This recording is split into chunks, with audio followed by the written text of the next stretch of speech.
Start करते। देखो बेटा, लेसन नंबर 2 में क्या है, राजा, किसान और नगर। राजा और किसान और नगर मतलब ये है कि यहाँ पर हम ईसा पूर्व में, जो ईसा पूर्व का समय था उसमें राजा किस प्रकार से थे, किसानों का क्या काम था, नगर कैसे थे, इन चीजों के बारे में पढ़ेंगे।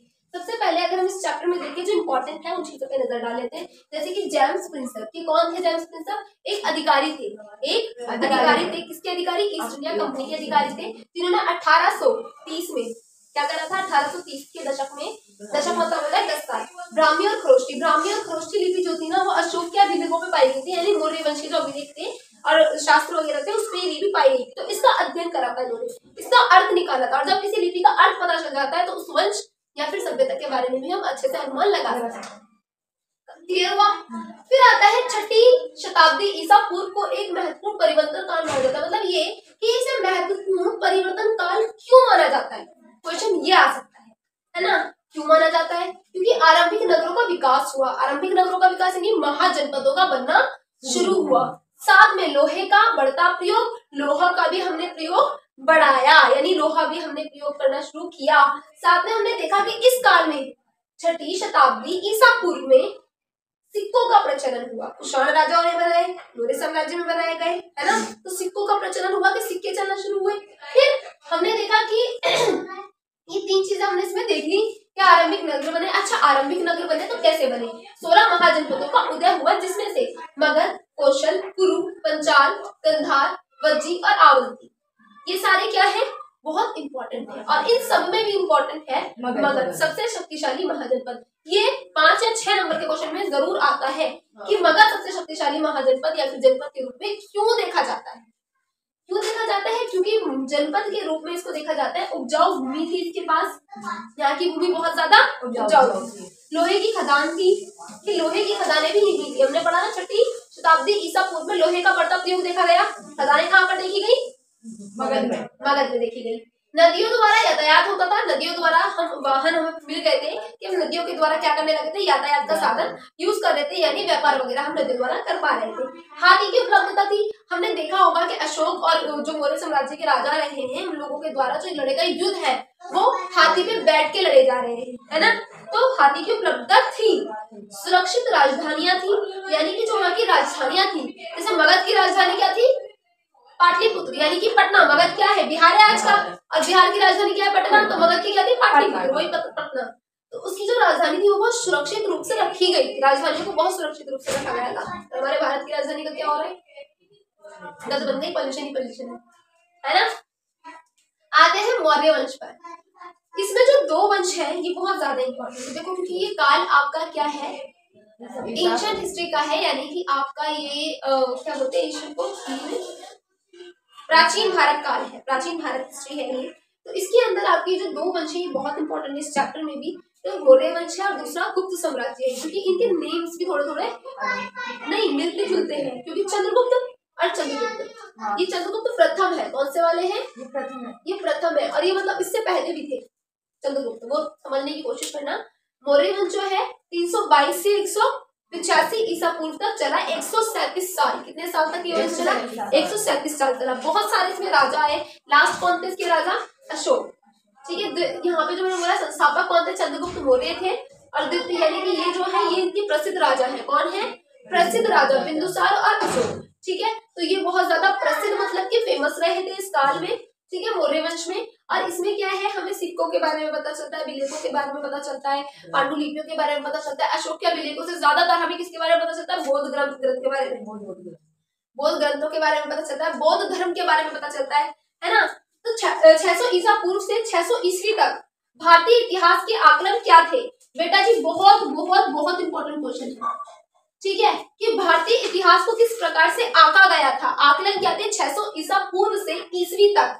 जैसे भूमि वाला क्वेश्चन आया था ना पिछली बार कि भूमि क्षेत्र को बढ़ाने के लिए क्या क्या करे गए थे कार्य, समझ नहीं आया था आप लोगों को, पर इसमें क्या है कि भारतीय इतिहास, जो भारत का इतिहास है उसको किस प्रकार से आकलन किया गया था, अभिलेखों द्वारा। इस टाइम पे हमने देखा कि बहुत सारे अभिलेख हमें प्राप्त हुए, उसमें से अशोक के अभिलेख क्या थे, बहुत प्रसिद्ध थे। ग्रंथ द्वारा, जो हम ग्रंथों से हम क्या जान रहे थे, इतिहास के बारे में जान रहे थे। जैसे एग्जाम्पल के तौर पे बौद्ध ग्रंथ, जैन धर्म का ग्रंथ जो थे, जैन ग्रंथ, और क्या थे, और आपके वीर शैव परंपरा वगैरह, इन सारे जो ग्रंथ हमें मिले थे ठीक है। और सिक्के, सिक्के प्रचलित हुए थे तो हमें कुषाण राजा के सिक्के प्राप्त हुए, हमें अशोक के सिक्के प्राप्त हुए। चित्रों से भी हमें क्या पता चला, इतिहास की जानकारी मिली, मूर्तियों से हमें इतिहास की जानकारी मिली। अब भवनाशेष, भवनाशेष क्या होता है, भवन, भवन होते हैं ना, भवन के आकार, भवन का निर्माण, ये सारी चीजें हमें मिली, वहां से उनके अवशेष मिले, भवन के अवशेष, भवनाशेष, ठीक है, भवन के अवशेष मिले तो हम उसके बारे में जान पाए। समझ में आई? अब साथ में ये भी बहुत इंपॉर्टेंट है कि 6ठी शताब्दी ईसा पूर्व को एक परिवर्तनकारी काल माना जाता है। तो क्यों? क्योंकि आरंभिक राज्य का उदय हुआ है ना, 6ठी ईसा पूर्व को। क्यों? लोहे का बढ़ता प्रयोग, बौद्ध तथा जैन साहित्य, देखो 2 बार आ गया ये, महत्वपूर्ण परिवर्तन में भी यही आया है और महत्वपूर्ण काल क्यों माना जाता है उसमें भी यही चीजें डालनी है आपको। 6 से 7 पॉइंट आपके होगा, एक्सप्लेन आप कर सकते हो इसको कि आरंभिक राज्यों का उदय हुआ, जैसे कि हमारे महाजनपद। जनपद क्या होता है बेटा, जहाँ पे जनता अपना पैर पसार दे और वहां पे बस जाए उसे जनपद बोलते हैं, पर वहां पे कुछ चीजें क्वालिटी की आ जाए तो उसे महाजनपद बोलने लग जाते हैं, यानी कि महान है वो, है ना, लोहे की खदानें हैं, उपजाऊ भूमि है, तो अच्छी बात है ना, यहाँ पे चीजें बहुत सारी अच्छी हैं। तो इसलिए लोहे का बढ़ता प्रयोग, ठीक है, आरंभिक राज्यों का उदय, लोहे का बढ़ता प्रयोग, बौद्ध तथा जैन साहित्य भी हमें यहाँ से मिले, तो जाहिर सी बात है इस काल में क्या हुआ होगा, बौद्ध और जैन धर्म का आवागमन हुआ होगा, आया होगा। तो ये काल ज्यादा इंपॉर्टेंट है, महत्वपूर्ण काल होगा, परिवर्तन आया थोड़ा सा धर्म में, सिक्कों का विकास हुआ, 16 महाजनपदों का उल्लेख इसी काल में हुआ है। कौन सी? 6ठी शताब्दी, 6ठी शताब्दी ईसा पूर्व से ईसवी तक, 6ठी शताब्दी ईसा पूर्व से 6ठी ईसा पूर्व तक। समझ में आ रही है? यानी कि जो आपकी 600 ईसा पूर्व है ना, कि 600 ईसा पूर्व से 600 ईसवी तक, यानी कि पूरी 6ठी शताब्दी हो गई। 6 इस 6ठी शताब्दी में परिवर्तन काल महत्वपूर्ण क्यों है और क्या क्या चीजें परिवर्तन हुई, ये दोनों क्वेश्चन बहुत इंपॉर्टेंट है, 8 नंबर में भी आ सकता है, ठीक है। इसके बाद इस चैप्टर का महत्वपूर्ण अंग देखेंगे कि प्रिंसेप और पियदस्सी, प्रिंसेप और पियदस्सी किसे कहा जाता है? 1830 में, कई लाइट उसको बंद करो पहले,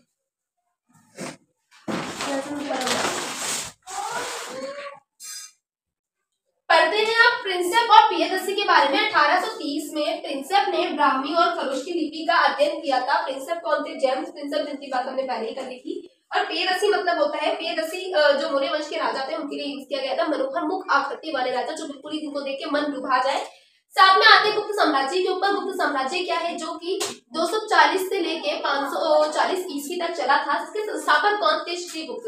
जो गुप्त साम्राज्य था, इसमें कंफ्यूज नहीं होना है, क्योंकि चंद्रगुप्त मौर्य का साम्राज्य भी क्या था? मौर्य वंश। और ये गुप्त साम्राज्य, जहाँ की इसकी स्थापना किसने करी थी? श्रीगुप्त ने की थी। कब की? श्रीगुप्त का जो शासनकाल रहा था वो 240 से 80 तक रहा था। और चंद्रगुप्त प्रथम और विष्णुगुप्त तथा समुद्रगुप्त इसके संस्थापक, मतलब संस्थापक तो नहीं थे, हाँ प्रसिद्ध राजा थे। संस्थापक कौन था? श्रीगुप्त था। चंद्रगुप्त का शासनकाल 319 से 35 तक रखा गया था और 340 से 50 तक विष्णुगुप्त था। विष्णुगुप्त पे शासन यानी कि जो वंश था वो खत्म हो गया था। बात आती है कि इन दोनों की मौर्य वंश और गुप्त साम्राज्य की जानकारी के स्रोत क्या थे, ये इंपॉर्टेंट है, क्योंकि जानकारी स्रोत जो थे मौर्य वंश के मैगस्नीक द्वारा लिखी गई पुस्तक इंडिका कौटिल्य के द्वारा अर्थशास्त्र लिखी गई थी, वो इसकी जानकारी के स्रोत है। जैन साहित्य, बौद्ध साहित्य, पौराणिक ग्रंथ, अभिलेख और संस्कृत वर्णन में। ये जो मैगस्नीक पुस्तक थी वो किसने लिखी थी? इंडिका ने लिखी थी। ये 1 नंबर में भी क्वेश्चन आ जाता है। और कौटिल्य कौन था? चाणक्य को ही कौटिल्य कहा जाता था, जिसने अर्थशास्त्र नामक पुस्तक लिखी थी। समझ में आ गया इतना?